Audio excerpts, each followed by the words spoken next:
নমস্কার, আমি রুমা। গল্প পঠন বাই রুমা চ্যানেলে সকলকে স্বাগত। আমি সাধারণত গল্প বা কবিতা অথবা গল্প কবিতা যেটাই পাঠ করি না কেন সেই সম্বন্ধে কিছু বলে নিই। আজকে আর সেই রকম কিছু বলছি না। আজকের গল্প কবিতাটি লিখেছেন একজন পুরুষ, যে অসাধারণ মুন্সিয়ানায় একটি নারীর বক্তব্যকে তার লেখনীর সাহায্যে তিনি তুলে ধরেছেন, তা অবশ্যই প্রশংসার দাবি রাখে। যেহেতু এই গল্প কবিতাটি প্রায় 15 মিনিটের কাছাকাছি, তাই আপনাদের কাছে বিনীত অনুরোধ, একটু কষ্ট করে সময় নিয়ে শুনবেন। যারা হোয়াটসঅ্যাপে স্ট্যাটাস থেকে লিঙ্কে ক্লিক করে অডিওটা শুনবেন, তারা যদি একদিনে সম্পূর্ণটা শুনতে না পারেন, তাহলে ইউটিউবে গল্প পঠন বাই রুমা টাইপ করে আমার চ্যানেলে গিয়েও ভিডিও লিস্ট থেকে আপনাদের সময় মতো শুনে নিতে পারেন।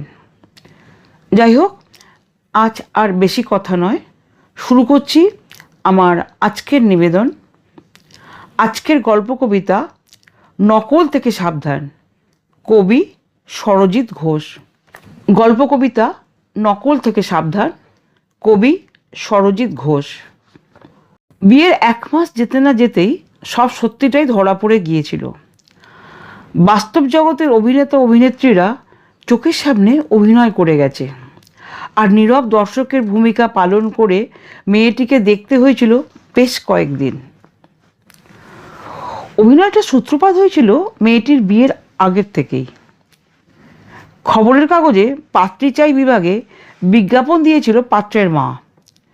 বিজ্ঞাপনটা ছিল ঠিক এই রকম: একমাত্র পুত্র সুদর্শন, গ্র্যাজুয়েট, বেসরকারি চাকুরে, ঘরোয়া সুন্দরী পাত্রী চাই। বিজ্ঞাপনে সাড়া দিয়ে যোগাযোগ করতেই ফটো চেয়ে পাঠালো ওরা। ফটো দেখে বেশ পছন্দ, তো পাত্রের বাবা আর পাত্রের মা পাত্রীকে চাক্ষুষ দেখার জন্য দেখতে এলেন। দেখে তো বেশ পছন্দ। মেয়েটির মা অবশ্য পাত্রের মাকে জিজ্ঞেস করেছিল, আচ্ছা দিদি, মানে বাড়িতে মেয়ে থাকতে ছেলের বিয়ে কেন আগে দিচ্ছেন? মেয়েরও তো যথেষ্ট বিয়ের বয়স হয়েছে। আর বলবেন না, হ্যাঁ মানে মেয়ের বিয়ের আগে দিয়ে দিলে মা ডাকটা বন্ধ হয়ে যাবে যে। আমাকে তাহলে সবসময় কে মামা বলে ডাকবে? তবু ছেলের বিয়েটা আগে দিলে বৌমা মেয়ের মতন মামা করে আমাকে ডাকবে, তারপর না হয় মেয়ের বিয়ে দেব। যে কোনো মেয়ের মা একথা বিশ্বাস করবে, এটাই স্বাভাবিক। মা বাবা উভয়েরই মনে হয়েছিল এই ফ্যামিলিতে গেলে আমার মেয়ে অন্তত খুবই ভালো থাকবে। তাছাড়া পাত্রের বাবা মায়ের অমায়িক ব্যবহারে মুগ্ধ না হয়ে কেউ পারবেই না। দেখতে এসে পাত্রের বাবা মেয়েটিকে বলেছিল, গান শোনাতে হবে মা, শুনেছি তুমি খুব ভালো গান করো। বাবার মতো একজন মানুষ যিনি কিনা গান শুনতে চাইছেন, তা কি আর না শুনিয়ে পারে? তো পাত্রের বাবা গান শুনে তো একেবারে মুগ্ধ। এমন ভাবখানা দেখালেন যেন উনি ভীষণ সঙ্গীত প্রেমিক। দেখতে এসে মেয়েটিকে মামা বলে, মানে এমন মামা বলে সম্বোধন করলেন, মেয়েটিও ভাবলো এই পাত্রের বাবা মা যদি শ্বশুর শাশুড়ি হন, এদের কাছে অনেক ভালোবাসা পাওয়া যাবে। তারপর এলো পাত্র নিজে। পাত্রের বাবা মা যতই দেখুক না কেন, মূল পছন্দটা তো পাত্রেরই না। সঙ্গে এসেছিল পাত্রের দিদি আর পাত্রের 2 বন্ধু। অবশ্য তার আগে একটা কথা বলা হয়নি, পাত্রের পরিবারে ওনারা 2 বোন আর 1 ভাই। ব্যাপারটা হলো এইরকম: পাত্রের 1 দিদি আর 1 বোন। দিদির কাছাকাছি বিয়ে হয়েছে। পাত্রের কথাবার্তা বেশ মার্জিত, ভীষণ ধীর স্থির। সেই সঙ্গে পাত্র তার নিজের শখের কথা জানালেন। উনি ঘুরে বেড়াতে বেশ ভালোবাসেন। ভারতবর্ষের 90% জায়গায় নাকি ঘুরে ফেলেছেন। মনে মনে মেয়েটি ভেবেছিল, এই ছেলে যদি পতিদেব হন তাহলে ঘোরাঘুরিটা বেশ ভালোই হবে। আর ননদিনীদের ব্যবহারে মেয়েটির মনে হয়েছিল, আর যাই হোক, এরা কখনো রায়বাগিনী হতে পারে না। মেয়েটির নাম শিউলি, মধ্যবিত্ত পরিবার, বাবা মায়ের একমাত্র মেয়ে। অবশ্য যেমনই হোক, প্রত্যেকটি মেয়েই কিন্তু তার বাবা মায়ের কাছে আদরেই মানুষ হয়। এক্ষেত্রে মেয়েটিও তার বাবা মার বড় আদরের।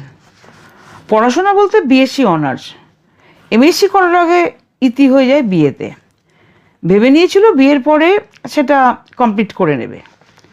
সে আশা অবশ্য পাত্রের বাবাই দিয়েছিলেন।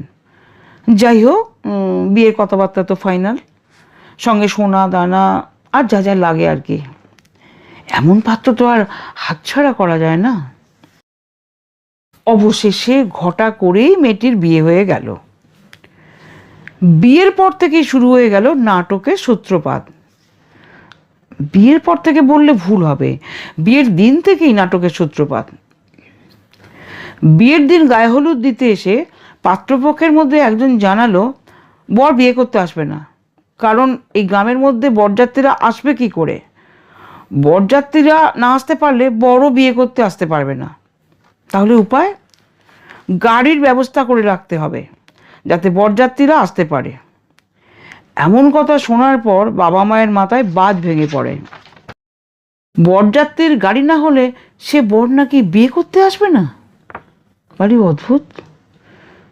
যাই হোক, ওনাদের কথা মতো সেই ব্যবস্থাই করা হয়েছিল। মনে মনে একটু হলেও ওই ফ্যামিলি সম্বন্ধে মেয়েটির কিছুটা আঁচ হয়েছিল।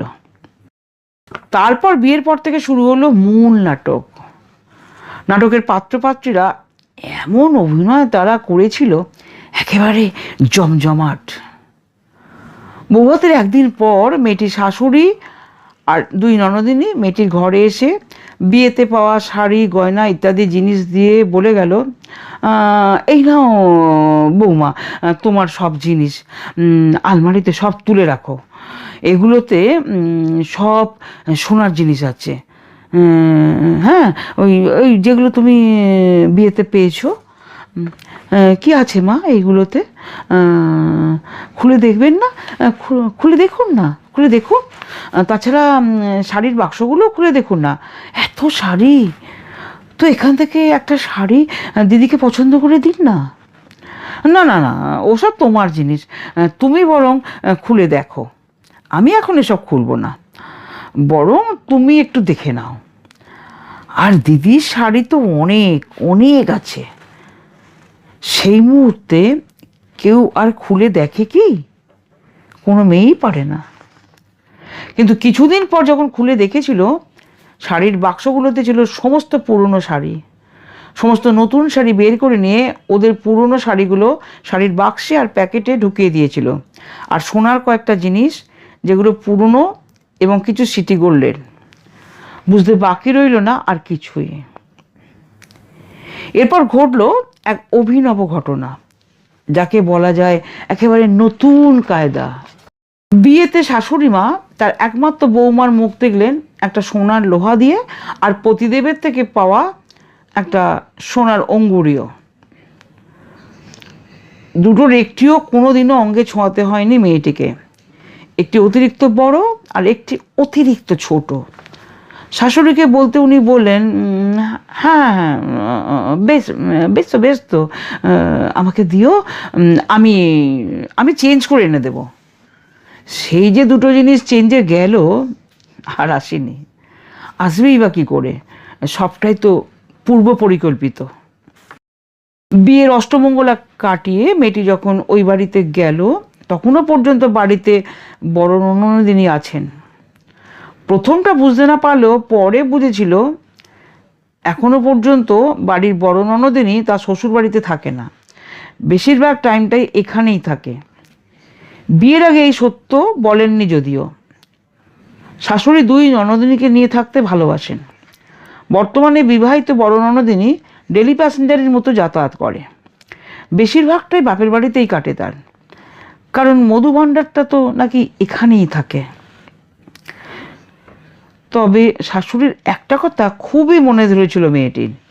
উনি শুনিয়ে শুনিয়ে বলতেন, শ্বশুর বাড়ি নাকি প্রত্যেকটা মেয়ের কাছে স্বর্গ, বাপের বাড়ির রাজপ্রাসাদের থেকে শ্বশুর বাড়ির আস্তাকুর নাকি অনেক ভালো। পরে মেয়েটি বুঝেছিল একথা ছেলের বউয়ের জন্য সত্যি। যত নিয়ম ছেলের বউ পালন করবে, নিজের মেয়ের জন্য কোনো নিয়ম হয় নাকি? তবে ননদ বাড়িতে থাকো তাতে কোনো অসুবিধে নেই, সেটা বেঠিকও নয়। বাড়িতে দুটি মেয়ে থাকলে মা অন্তত ছেলের বউকে আদর ভালোবাসা দেবে এমন ধারণা করাটা কিন্তু মোটেই ঠিক নয়। বউ মানে যে কাজের লোক সেটা বুঝে গিয়েছিল মেয়েটি। রান্না বান্না কাজকর্ম বাড়ির বউকেই সেটা করতে হবে। যে মেয়েটা বাপের বাড়িতে কোনো দিনই রান্না করতো না, শ্বশুর বাড়িতে এসে তাকে রান্না করতে হবে, এটাই স্বাভাবিক। এটা বোধহয় সব মেয়েরাই করে। তবে যত ভালো করেই রান্না সে করুক না কেন, শ্বশুরবাড়ির লোকেদের মনের মতো হয় না কিছুতেই। মেয়েরা বোধহয় শ্বশুরবাড়িতে চিরকালের পরীক্ষার্থী, বাদবাকি বাড়ির সবাই কিন্তু পরীক্ষক। ভুল ত্রুটি হলেই পরীক্ষক যেমন নম্বর কাটেন, মেয়েটির ক্ষেত্রে সেটাই হতো। খুঁত না ধরতে পারলে তাহলে আর কি হলো, খুঁত তো ধরতেই হবে না, বৌমা করেছে বলে কথা। তবে রান্নার দায়িত্ব মেয়েটির থাকলেও পরিবেশন করার দায়িত্ব সবসময় শাশুড়ির হাতেই থাকতো। একসঙ্গে খেতে বসে শাশুড়ি মা মাছের কড়াই থেকে মাছগুলোকে বারবার তুলে তুলে দেখতেন সব থেকে কোনটা ছোট, আর সেই ছোট মাছটাই আসতো মেয়েটির পাতে। বিয়ের 1 মাসের মধ্যেই এসব নাটক শুরু হয়ে গিয়েছিল। আসল রূপটা আস্তে আস্তে প্রকাশ পেতে লাগলো। পরে অবশ্য মেয়েটি জানতে পেরেছিল শাশুড়ি সবাইকেই বলেছেন গরিবের মেয়ে তো কিছুই নেইনি, অর্থাৎ তিনি গরিব উদ্ধার করেছেন। গল্পটা শুনতে শুনতে একটু অবাক হচ্ছেন নিশ্চয়ই, ভাবছেন এমনও হয়? সত্যি সত্যি বিশ্বাস করুন, হয়, এমন হয়।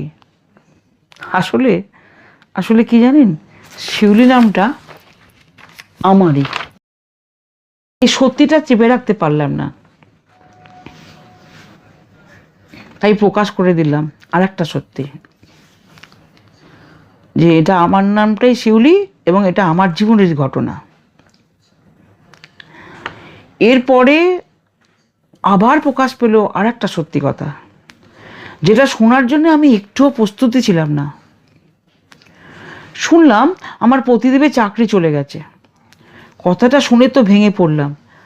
মা বাবা জানতে পারলে তাদের মনের অবস্থাটা কী হবে ভেবে পাচ্ছিলাম না। তবে এটা ভেবেছি যখন গ্র্যাজুয়েট কোনো একটা চাকরি তো জুটবেই, কিন্তু ভাবি এক আর হয় এক। আসলে সবটুকুই তো মিথ্যে।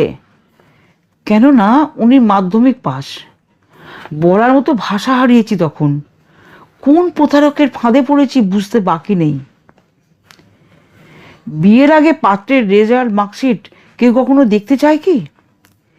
এটা অন্তত মুখের কথাতেই বিশ্বাস করে সবাই। তবে মেয়ের বিয়ে দেওয়ার আগে পাত্রের রেজাল্ট মার্কশিটটা দেখতে চাওয়া উচিত বলে আমি এখন মনে করি। এইভাবেই বছরখানেক কেটে গেল। এদিকে একজন বেকার অলস মানুষের সঙ্গে থাকাটা অসম্ভব হয়ে পড়ল। সংসারে অভাব কিন্তু অশান্তির বড় কারণ। আমার নিজের জীবন দিয়ে বুঝেছি সংসারে অভাব কিন্তু অশান্তির সব থেকে বড় কারণ। তাই একদিন ঝগড়াঝাঁটি করে বাপের বাড়ি চলে এলাম। এখানে এসে আমি আটকে গেলাম, যেহেতু আমি কনসিভ করে গেছি। তখন ডাক্তার বেড রেস্ট দিল। আমার মাও আমাকে এই সময় পাঠাতে চাইল না শ্বশুর বাড়িতে।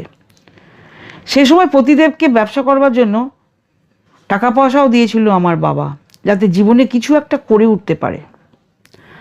আশ্চর্যের বিষয়, সেসব তো কিছু করেইনি, বরং আমার অনুপস্থিতিতে আলমারি থেকে গয়নাগুলো নিয়ে বন্ধক দিয়েছে। জানি না আমি সত্যিই জানি না এইরকম বাড়ি ভূভারতে আর আছে কিনা। ভালো মানুষের আড়ালে সব এক একটা মুখোশ, মিথ্যে কথা বলে ছেলের বিয়ে যারা দেয় তারা সত্যি বাস্তবে এক একজন অভিনেতা অভিনেত্রী। আস্তে আস্তে বুঝলাম শ্বশুর শাশুড়ি ননদেরা সব চুলোয় যাক, আসল মানুষটাই তো আসল।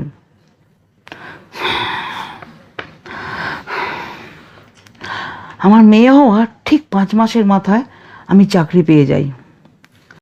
আজ 12 বছর হলো কেটে গেছে।